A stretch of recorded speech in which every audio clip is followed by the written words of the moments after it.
Reporte 100. Pedro Pablo Chirinos es abogado especialista en temas electorales y le agradezco que nos tome una llamada de teléfono esta mañana. Abogado, ¿cómo estás? Buenos días. Muy bien, Juan Carlos, buenos días. Con el gusto de saludarlos a ustedes, felicitándolos desde luego por estos 6 años. A ti y a todo el equipo, es un honor estar con ustedes. Saludos. Gracias, Pedro Pablo.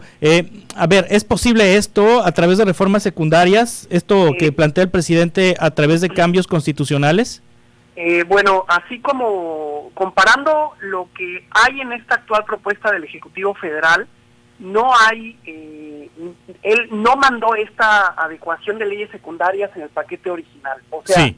Si la reforma constitucional que él propuso no avanza, la secundaria no puede ir en la misma tesitura que la constitucional que no pasó, porque la Suprema Corte de Justicia calificaría esas propuestas como contrarias a la Constitución. Entonces, sí puede haber cambios a leyes secundarias, son varias leyes, son aproximadamente 5, ley de partidos, medios de impugnación, la LEGIPE, la de consulta popular, tendrían que ser reformas nimias que no alteraran los lineamientos sustantivos que ya están previstos en la Constitución.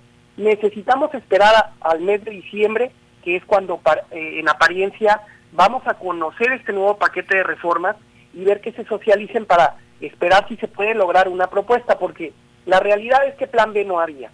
El plan A era votar la reforma que se propuso con o sin los votos para manejar un discurso político de que no hubo apoyo de la oposición hacia la democracia. Pero derivado de esta marcha, la oposición se cierra por completo a las negociaciones y tendrían que construir no solo el presidente, sino también la oposición, un dictamen de manera conjunta que permitiera mejorar las condiciones de la democracia y que no sea esto parte de una rebatinga entre oficialismo y oposición que realmente no nos está dejando réditos de utilidad y oportunidades como la implementación del voto electrónico, ¿no? ¿Qué es lo que pudiera ser otro plan B que se ha manejado? Que se mandaran estas iniciativas de reforma legal contrarias a la Constitución y tratar de que la Suprema Corte de Justicia pudiera no invalidarlas como ha ocurrido en casos anteriores. Hay un precedente en ese sentido, pero también quiero decir que la Suprema Corte acaba de declarar inconstitucional el decreto por el que se validó la propaganda para la consulta de revocación de mandato, ¿no? Hubo una propuesta así del Ejecutivo, también del Legislativo, y la Suprema Corte la acaba de tildar de inconstitucional, fue invalidada por mayoría de 8 ministros. Entonces, ¿qué creo yo? Que este camino también de retorcer la Constitución no está ahí. Creo que vamos a conocer una propuesta novedosa que parta de una viabilidad del consenso, porque lamentablemente el presidente que tenemos al día de hoy es el primer presidente en la historia que no ha podido hacer que transite su propuesta de reforma constitucional en materia político-electoral. Sí, es decir, una reforma a un conjunto de leyes secundarias, reformas secundarias, sería algo descafeinado en comparación a la reforma en materia constitucional que plantea el presidente. Es decir, que sí pudiera pasar con reformas secundarias, que sí pudiera pasar con reformas secundarias, por ejemplo, lo del voto electrónico, pudiera pasar algún cambio en la organización del INE, pudiera pasar alguna situación en temas de fiscalización. Efectivamente, sí.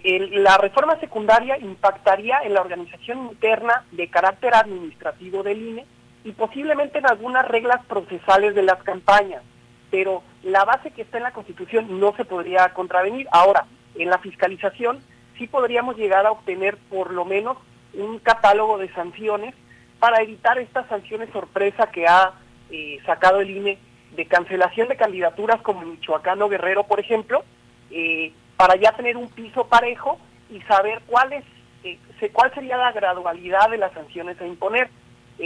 Lo que no cambiaría por ninguna circunstancia sería la reducción al financiamiento de partidos políticos, porque se encuentra en la Constitución, es decir, no se va a poder acotar el dinero que se utiliza para los partidos y para las elecciones, tampoco la dimensión y las atribuciones del INE, ni la conformación del Instituto Nacional Electoral, ni del Tribunal Electoral del Poder Judicial de la Federación.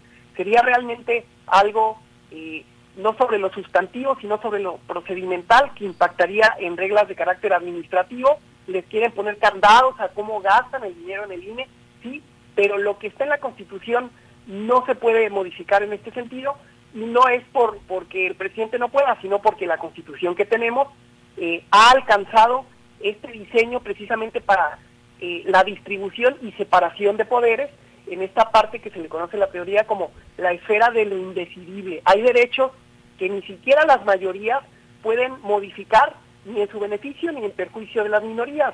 Y esto no es que la oposición no lo quiera hacer, sino que la Constitución tiene este diseño y es el que está saliendo adelante como una conquista en el pasado de los liberales, ¿no? Entonces, es una paradoja lo que vemos.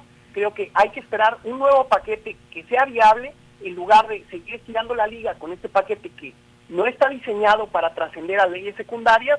Y bueno, no adelantaría yo vísperas, esperaría hasta el mes de diciembre. Consulté con compañeros consultores que están trabajando en la comisión y mencionan que a raíz de la radicalización de las posiciones está cada vez más cerrado y no está circulando ninguna información hasta el mes de diciembre que se abra una nueva propuesta. Sí, es importante lo que dices, la forma de elegir a los consejeros electorales, entonces no puede cambiar con una reforma secundaria, es decir, el voto popular de consejeros no iría a través de una reforma secundaria, ni tampoco la reducción de legisladores, ni la forma de elegir a los diputados, eso no se puede cambiar a través de reformas secundarias.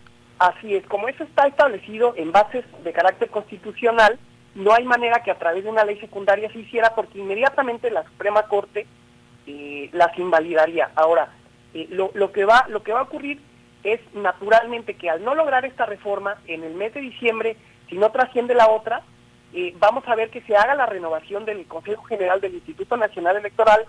Ya empezaría en el mes de diciembre, enero, la nueva convocatoria para las cuatro posiciones que se liberan en el instituto, y ya se estaba manejando por ciertos diputados esta situación, lo que es muestra de que han abdicado en seguir tratando de gestar ese concierto para que pase la reforma del presidente. Ellos ya esperan más bien que se vayan los consejeros que están para lograr un árbitro un poco más democrático, ¿no? Sí. Entonces yo creo que todo esto, lamentablemente, más que reflejarse o impactar en las leyes y en las normas electorales, es una estrategia de carácter político para mantener una división entre la población, entre las opiniones, y seguir fortaleciendo el coto del presidente. Sí, son 4 consejeros que se van en abril: Lorenzo Córdoba, Ciro Murayama, Adriana Favela y José Roberto Ruiz.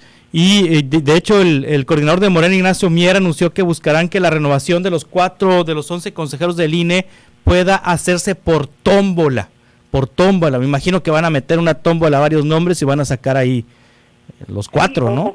O las quintetas.